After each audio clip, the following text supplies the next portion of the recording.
শুকরিয়া আদায় করলে নিয়ামত বাড়িয়ে দিবেন। যেমন আমার কাছে একটা জাওয়াল, জাওয়াল মানে মোবাইল, মোবাইল আছে, তো মোবাইলের জন্য আমি শুকরিয়া আদায় করলাম, আল্লাহ তাআলা দুইটা মোবাইল দিয়ে দিবেন। আমার কাছে একটা গাড়ি আছে, তো গাড়ির জন্য আমি আল্লাহর কাছে শুকরিয়া আদায় করলাম, গাড়ি দুইটা হয়ে গেল। আমার কাছে, আমার নিকট ব্যবসা আছে কিংবা আমার বাড়ি আছে, তো বাড়ির জন্য আমি শুকরিয়া আদায় করলাম, আল্লাহ দুইটা বাড়ি দিয়ে দিবেন। বিষয়টা কিরকম, কি বলেন? আমরা হয়তো এটা ধারণা করতে পারি যে অনেকের, যে আল্লাহর কথা তো সত্য, আল্লাহ তো কখনো মিথ্যা কথা বলেন না, যা বলেন সবই সত্য। আচ্ছা, এরকম যদি হতো যে যার কাছে যে জিনিস আছে সে জিনিসের শুকরিয়া আদায় করলো আর তার দ্বিগুণ হয়ে গেল, আচ্ছা এরকম যদি হতো, কিছুক্ষণের জন্য মেনে নিলাম, যদি এরকম হতো, তাহলে বলুন তো পৃথিবীর মানুষগুলো অচল হয়ে যেত না? কারণ সবার কাছে তো বাড়ি গাড়ি আছে, সবার কাছে সবই আছে। এটা কি তাহলে পরীক্ষার হল হতো, পরীক্ষার কেন্দ্র?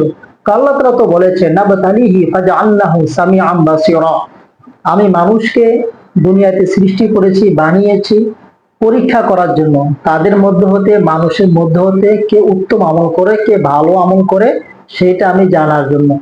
সকলকে আল্লাহ বাক স্বাধীনতা দিয়েছেন, এখতিয়ার দিয়েছে, সুযোগ দিয়েছে। যেমন মানুষ যখন ভালো কাজ করে এটার জন্য সে প্রশংসিত হয় এবং আল্লাহ সন্তুষ্ট হন, তার জিন্দির গুনাহ মাফ হয়ে যায়, আল্লাহর বিনিময়ে জান্নাত দিয়ে দেন।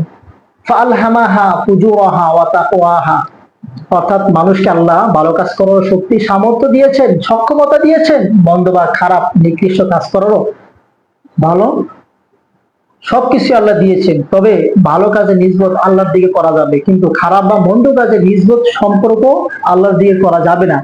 মানুষ কোন কাজ করার এরাদা করে, ইচ্ছা করে, ইচ্ছা করার সাথে সাথে আল্লাহ তাআলা ওই কাজটা তৈরি করে দেন, আবিষ্কার করে দেন, যার কারণে মানুষ করতে পারে।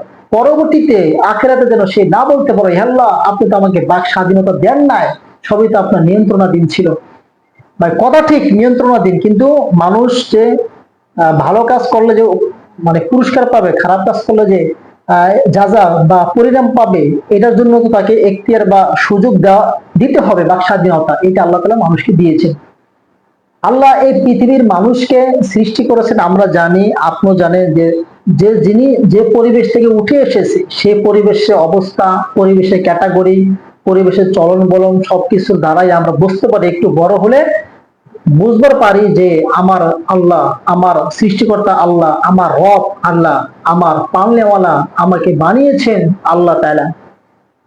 মানুষ যদি নিজেকে নিয়ে চিন্তা করে, গবেষণা করে, ফিকির করে, তাহলে সে বুঝতে পারবে যে আল্লাহ তাআলা তাকে কিভাবে বানিয়েছেন, আল্লাহ তাআলা কি জন্য বানিয়েছেন, যে আল্লাহ এত মহান, আল্লাহর মহত্ব, আল্লাহর বরত্ব, আল্লাহর মতন কেউ নাই, তার আগেও নাই, তার পরেও নাই।